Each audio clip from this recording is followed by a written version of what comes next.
accident. They were great. Washington, D.C., here we are. This is amazing. Not too far from Ford's Theater, where our greatest president died. Also not too far from the White House, where our worst president lives. You know, when people think of the night Lincoln was killed, people think of the night in terms of what was happening to Lincoln or Mary Todd or Booth, but I think of it in terms of the playwright, you know? He's sitting at home, nervous, wondering how his play was received. You know, his agent shows up and says, how was it? How'd it go? Well, the first 2 acts flew right by. Oh, okay. What happened in the 3rd act? Did someone drop a line? Just a little incident in the audience, that was nothing too bad. Oh, well, was it memorable? I'd say it was. Oh, did the president show up? For a little while. But my gosh. I've traveled the country a lot this past year, and I've found you can always tell how great a city is based on the cost of parking. For instance, New York City, greatest city in the world. No offense. Yeah. 35 bucks, something like that, right? Chicago, fantastic city. $28. Boston, 25. Pittsburgh, 18. You guys are doing good. You're hovering around 17, 18. Very respectable. Cincinnati, 10. Cleveland, 3. And I kid you not, Kansas City is a suggested donation of $1. No. That is true. But the thing that's so interesting about going around the country is all of these cities have their own personalities. You know what I mean? Like, Cleveland is that friend who promises this is the year they get their life together. You know what I mean? But then you go to their apartment and there's pizza boxes on the ground and beer bottles everywhere. But they're going to start a band, so they'll be all right.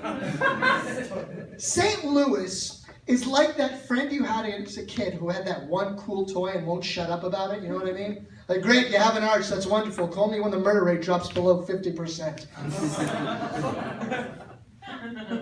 If any city's going to get murdered, it's going to be Orlando, because he seems like such a nice guy, right? They always say that on the news anytime somebody gets murdered. I'm surprised he did that. He seemed like such a normal guy. They should really one time say something like, I'm not surprised he killed all those people. He was always talking about murder. Murder, murder, murder. It was a real pattern of behavior. What can I tell you about myself?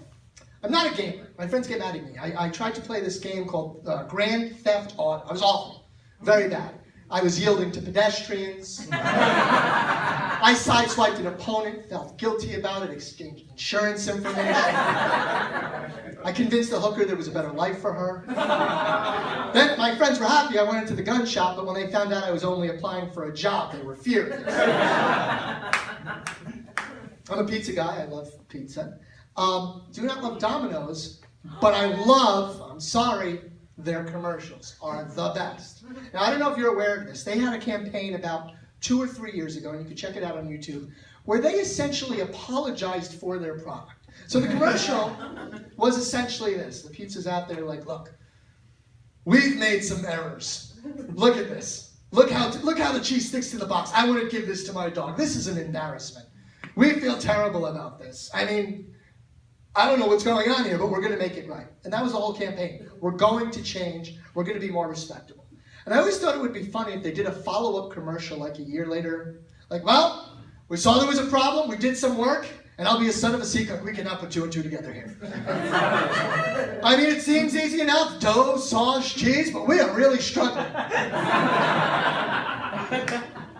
We are getting fat, though, as a country. We really are. I mean, nowhere else but America would a meal like brunch be so popular. A meal that exists between 2 other meals that are only 3 hours apart. We have almond milk. I'm not sure how that's possible. There's no milk end in almond as far as I can see. I've checked. We even have flavored toothpaste because somebody at Colgate said, what if those fat bastards get hungry when they brush their teeth? Let me ask you this. In terms of the whales, have we saved them yet? Because I haven't heard anything in a while. Are they doing good? Are they better?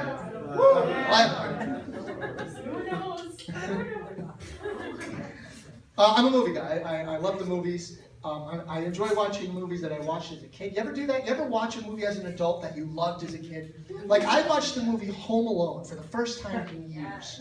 But it's a completely different experience. Like, when you watch Home Alone as a kid, there's this one particular scene I loved. It was the one where Kevin would set up the mannequins to make it look like there was a party. He would manipulate them so that the robbers would not rob the house. They would drive away. It looks like there's this huge party going on, right? And as a kid, you're watching this and you're thinking, this is hilarious. But as an adult, the only thing I could think is, why does that family have so many mannequins?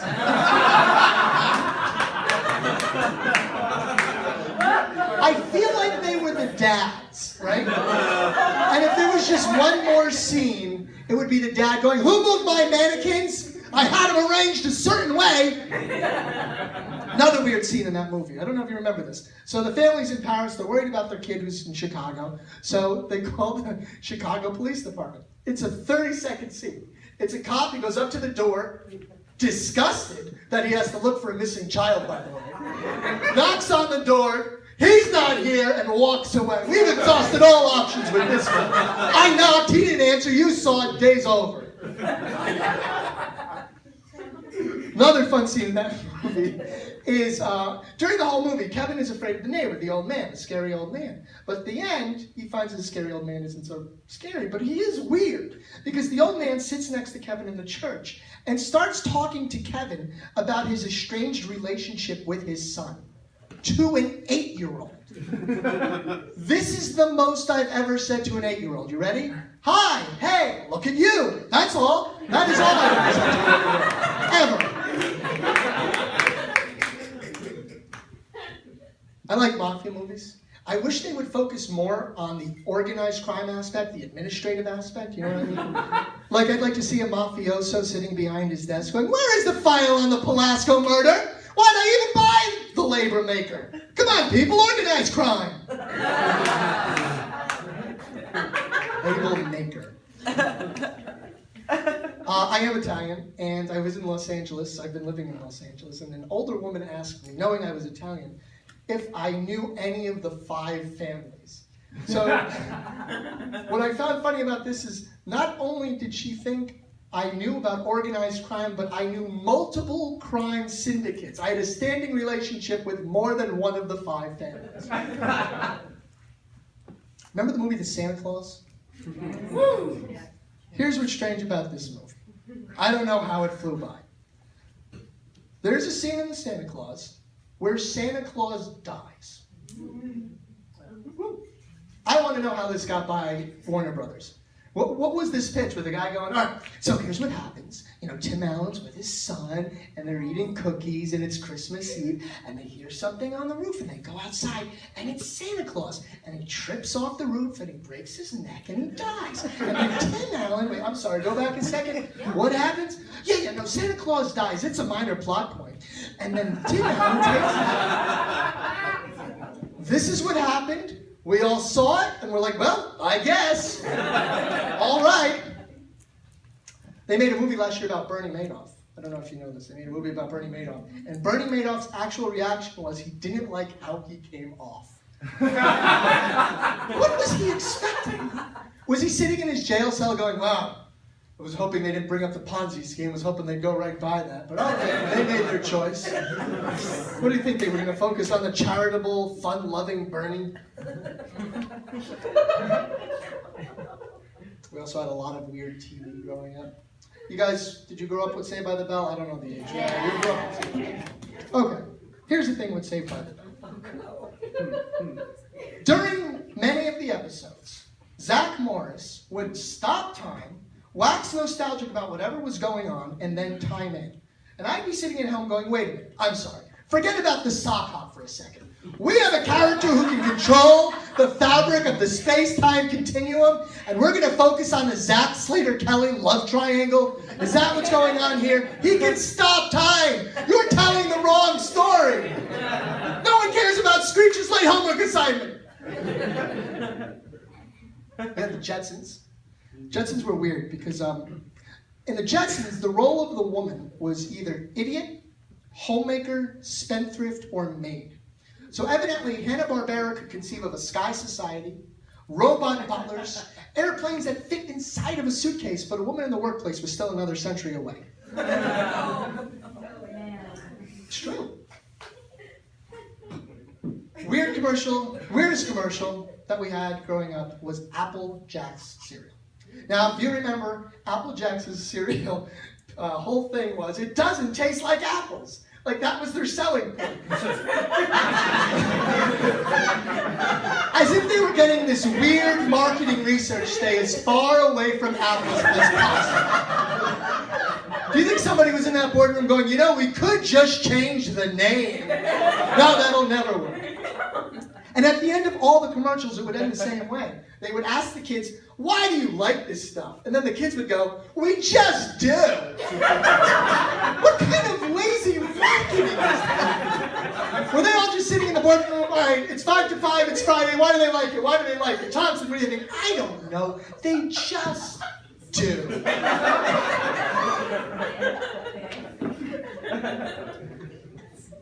I'd like to talk about the movie Titanic. It's a very infuriating movie. It's very nerve-wracking. I mean, you're watching that movie, you're watching that captain in that first act, and he's like, let's go faster! And you're like, hey, slow down, everyone's having a good time. We don't need to go any faster. What's the rush? Look at them, they're dancing, everyone's having fun. During the end, the part that people find the most poignant is that as the ship is sinking, the musicians play on. It's like, oh, that's lovely, that's beautiful. But it would be somehow less poignant if they sucked, wouldn't it? Like, oh, I gotta listen to this guy's I drown in B flat for the next 5 minutes. And then at the end of the movie, Rose gets to heaven. And heaven is the grand room of the Titanic. Don't you think that would be the last place that would be heaven for those people? Thank God we were off that ship. What the hell is this?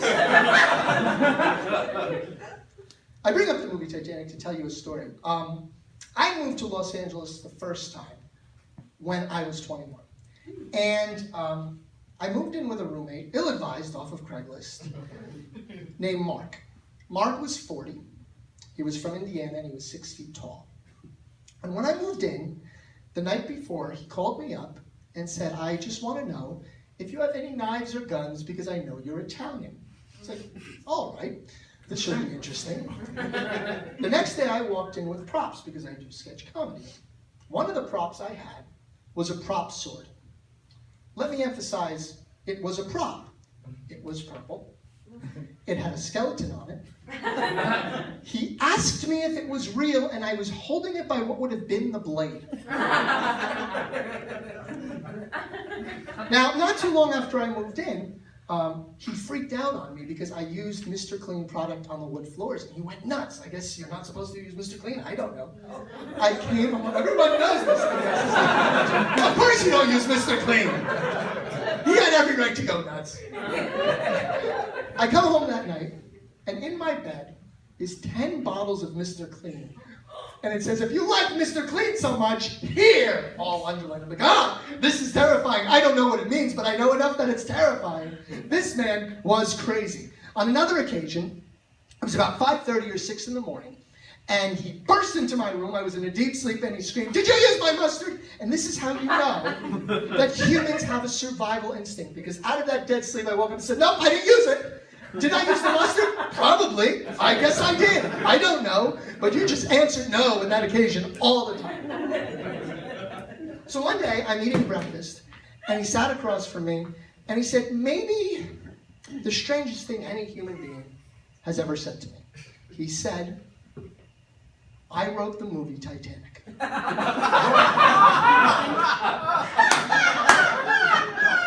He proceeded to tell me how it came about, how it was stolen from him. He had a whole story. As the weeks went on, he was also responsible for 101 Dalmatians. He was responsible for Marvel Comics turning into films. He was also responsible for how the sprinklers on the ground knew how to stop based on the level of water. That was all right. So he was important, this guy. So what happened was, there was a neighbor who lived above me named Julius, and he worked at CBS Radford Studios. And he said to me, Rob, we know you're an actor or writer. We'd love to help you out. Why don't you come on down to the studio? We'll pass your headshot. And I was like, oh, thank you very much. Now Mark is in earshot, And he says, can I come? I was like, oh God, no. He's going to foil everything. He's like, sure, you can come. I was like, ah.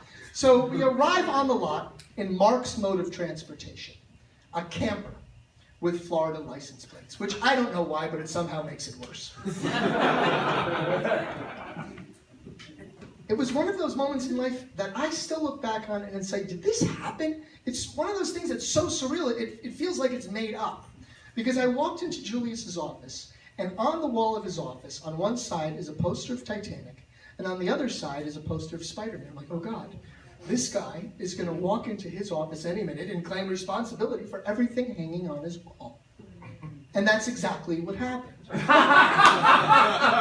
Now, of course, Julius was freaked out. He was like, hey guys, whatever, I am busy, goodbye. So we walked down, and as if the day couldn't be more embarrassing or infuriating, Jaleel White was on the lot. Urkel, very good. Because my roommate wasn't aware of that fact. He went running up to poor Jaleel White. Again, he's 6 feet tall. He's very imposing. He goes up to him and he goes, hey, you were good in good times. To which Jaleel White says, no, I was in Family Matters. To which my roommate said, no, you were in good times.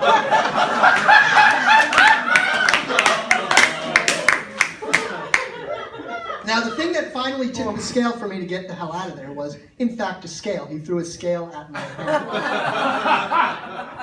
I heard from him a year later. He called to wish me a happy Valentine's Day in mid-April. I knew a lot of strange people in Los Angeles. My first agent was an 86-year-old man named Dale Garrick. Now, I'm guessing he was 86 because the math wouldn't be possible for him to be any younger because he founded Faye Dunaway. So you do the math, it's impossible. He told me he was going to put me in pictures. He told me he was only going to send me out for Spanish roles because I was Puerto Rican. And he asked me how long I have been dancing. I said never. He said study up.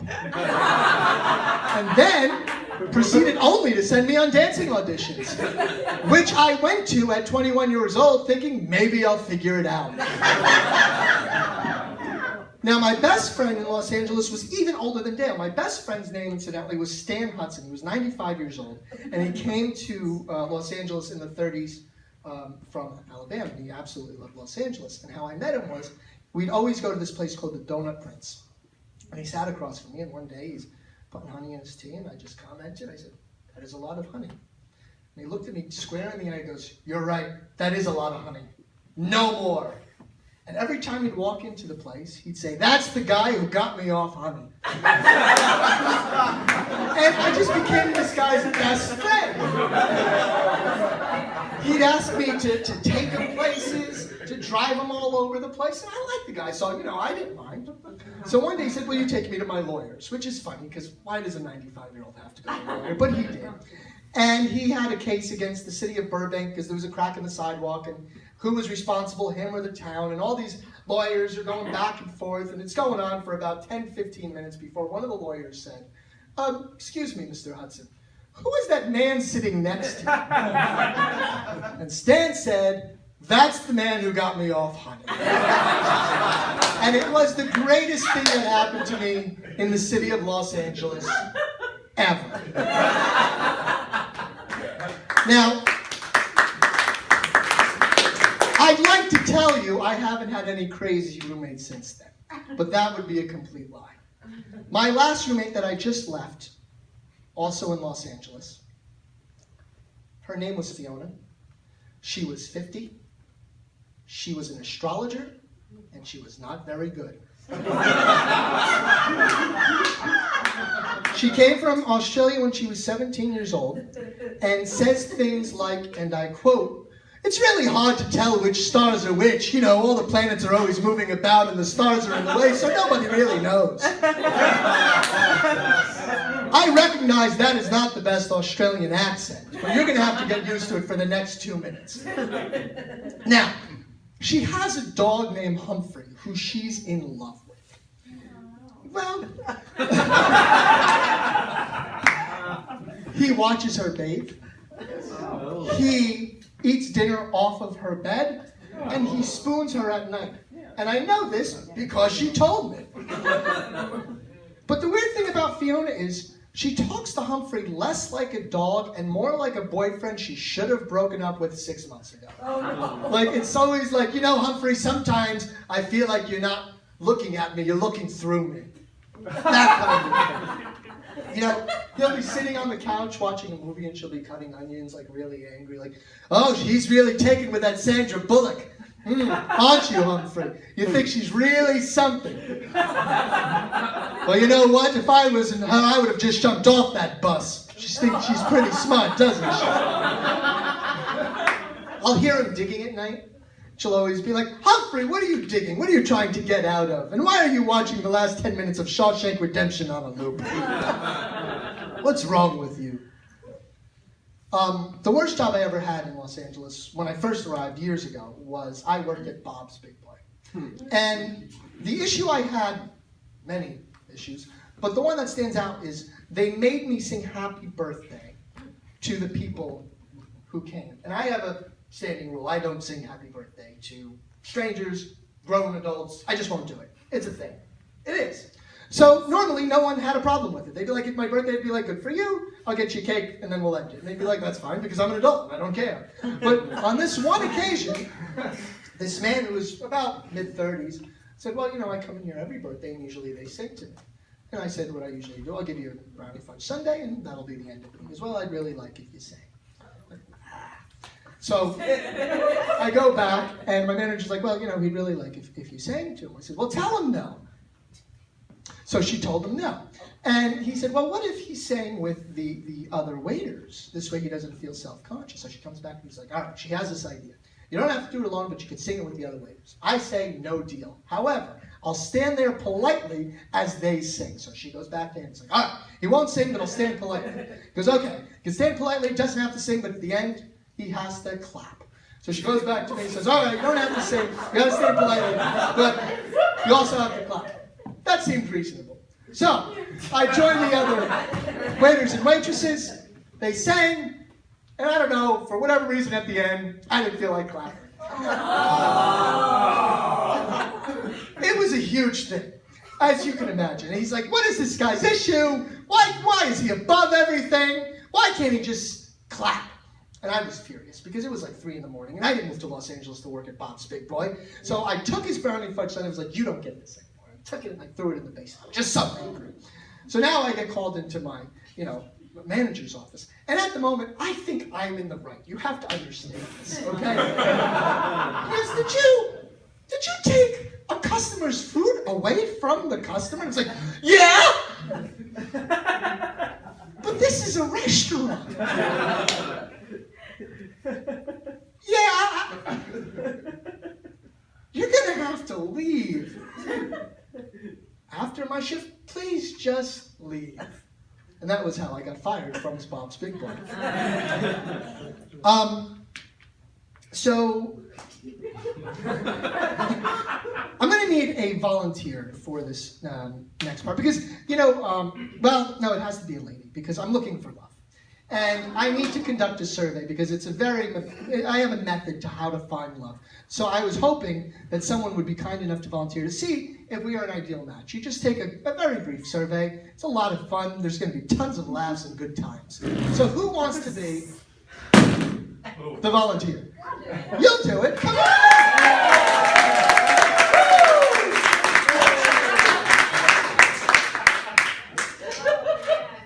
Your name is Jenny, correct? Yes, Jennifer.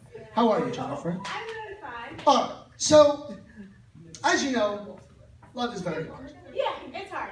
And I'm trying to get a better sense of how people see me as I find my ideal mate. So I'm going to ask you a couple of questions, and you're just going to answer them. It's a multiple choice situation, okay? All right. Which of the following might sum me up, A, B, or C? A, Rob probably has a lot of opinions about the 1995 Disney sequel Return to Oz, especially in regard to the flawless redesign of John Arneal's original illustrations. B, in a fire, I could see Rob running back and forth repeating fire, fire, fire in a frenzy but doing nothing to extinguish the fire. Or C, if he was a father, he would likely refer to Dora the Explorer as that smart-mouthed Mexican girl that the kids watch. Which one? I feel like it's a B. I think you're right. Because that is happening. All right. This is another A, B, C, or D situation. I need to know, what is your ideal man? I'm going to give you the 4 options, all right? First one. A man with the skin complexion of powder, voice of Joe Pesci, and face of Beaver Cleaver. B, a comedian, but not one of those popular comedians. C, someone no taller than 5'7". Or D, all of the above. Oh, God. Can you repeat the A and the B? Skin complexion of powder, voice of Joe Pesci, agility of the Tin Man, that sort of I'll thing. take A. Hey, fantastic. All right. Now I need to know, this is going to be very helpful. Best pickup line. I have 3. All right, the first one. Do you have a twin? In case you die, I'd like to be with the most beautiful girl in the room. That's it. Right?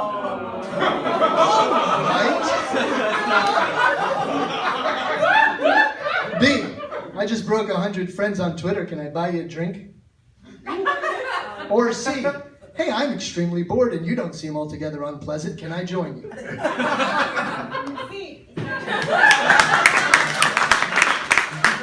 Okay, this is just the intelligence portion of the test. Let me get through all the options and then you can answer. I just need to know I'm with someone who's reasonably intelligent. So, the first question is, which president presided over the Great Depression and World War II? Here are the options. Washington, A. B, FDR. C, World War II hasn't happened yet, it's still 1924. D, all of the presidents took turns and served together. E, which president? I thought America was an oligarchy. Or F, the Herbert Hoover brothers. I would say B. Very good. 2, what was Amelia Earhart's deal? A, she was a pilot. B, she was a bad pilot. I mean, she died flying, right? Or C, not only was she a pilot, but also a boxer, and her trainer was Clint Eastwood. I would say B. She was a bad pilot. She was a bad pilot. Finally, and this is the most important question, getting this wrong completely nullifies everything up until now. Okay. This is that we feel each other, you know what I mean? We have that brain chemistry going. I am thinking of a number from 1 to 1,000. What is that number? 1,000?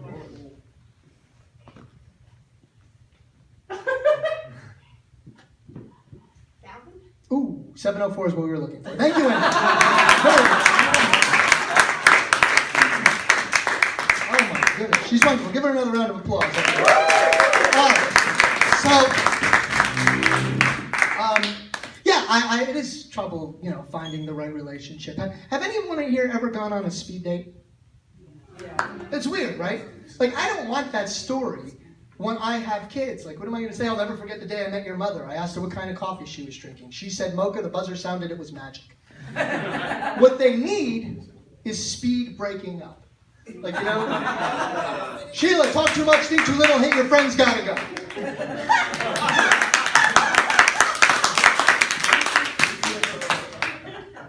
Even for the ladies. Bob, you smell, your apartment's a mess, your brother's a brother fuck. Like that. Just like that.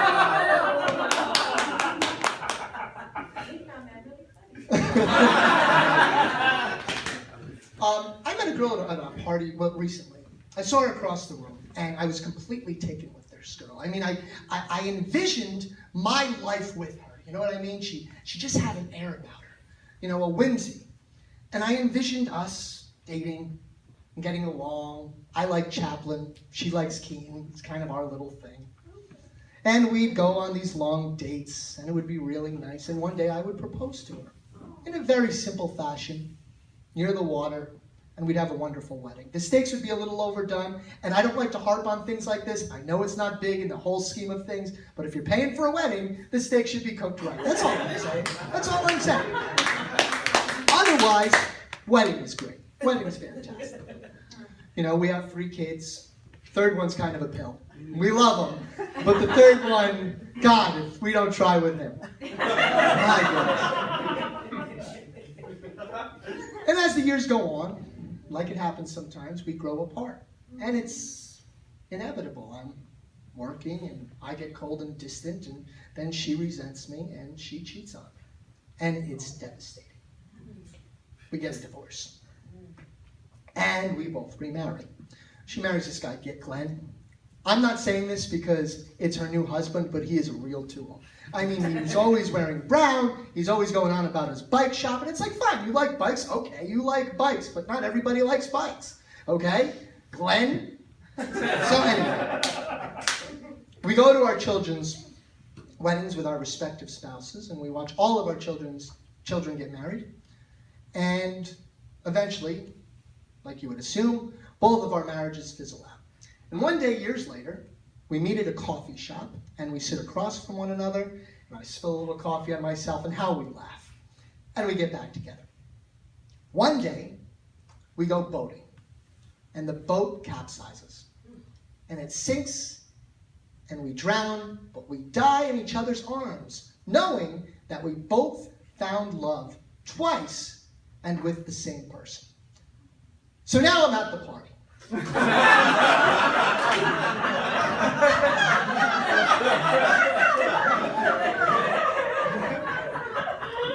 And it occurs to me, the only way to see this narrative through is to approach her. So I go up to her and I say hi. And she goes, yeah, hey. Boy, was I wrong about her. I mean, you can hypothetically cheat on me, but I will not stand for perceived indifference. That is what I'm wrong. Let me ask you this. Do you think Kim Jong-un gets wrong number phone calls? I mean, we all get them. He has to get them too, right? You think he's sitting there going, what? No, this isn't Frank. You're not going to believe who you reach. You ready for this? Yeah. Kim Jong-un. Yeah, that's right. The dictator of North Korea. Hey, is this an American? Okay, while I have you on the line, the second season of Lost hasn't come here yet. What is this smoke monster? Not very religious. I think religion causes a lot of trouble, just like these guys who are blowing themselves up in the name of whoever, you know. They think they're going to die and they're going to have all these virgins. 72 virgins is the number. Do you think any of these guys ever wondered where that number came from? It seems so arbitrary. It's as if everybody's, talking to Allah like, all right, how many virgins do we want to give these heroes? How about 100? Too many. What about 50? Too few. 75? Almost. Almost. And then these guys, you think before they blow themselves up, they're like, I don't know about this. And then they get to this heaven like, wow, I thought we were going to make a huge mistake, but look at this, we're here. And there's all these virgins waiting for them. You got to figure after 4 virgins, they're like, all right, listen. Instead of the last 68, how about a sandwich and a woman who knows what the fuck she's doing?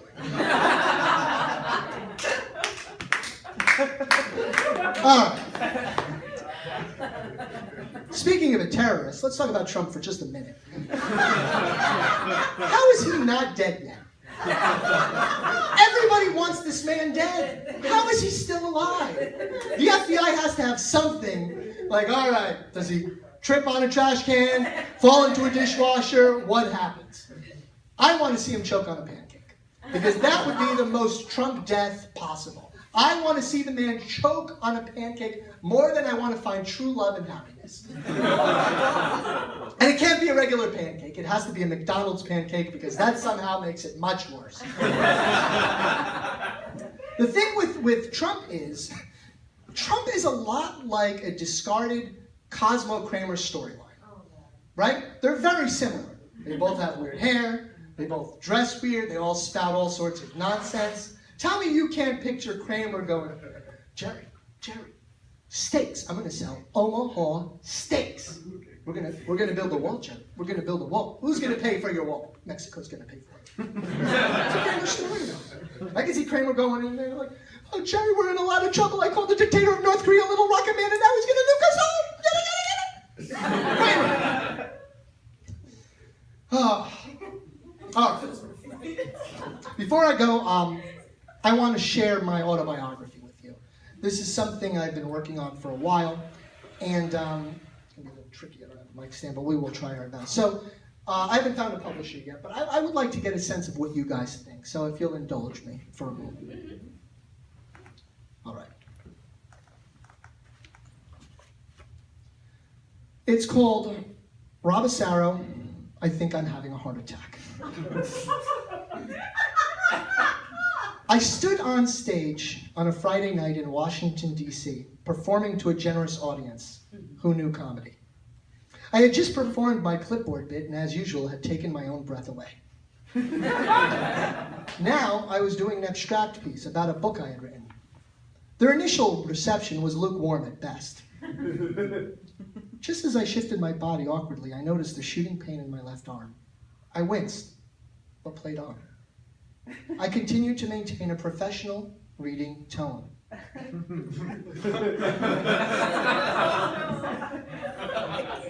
Just then, a second stronger, heavier wave of pain overtook my arm and my chest. I paused to compose myself. I think I'm having a heart attack, I said. There was some laughter, but there could have been more. Out of some kind of madness, I continued to read on, thinking that this comedic bit was keeping me alive. No, seriously, I think I'm having a heart attack. Once more, no laughs. I became weaker. I recounted my daily cucumber and bacon sandwiches and infrequent exercise. Why had I ignored my health? So many questions were swirling in my mind. Had I pushed this bit too far? How long could I go with it? Another page? Maybe a half a page? Were they getting restless, checking their watches? I know the lady in the second row's been on her cell phone. Perhaps the bit was over. Perhaps I was finally coming to not only the end of the bit, but also my life. The audience thought the bit was over, seeing as I gave a pregnant pause.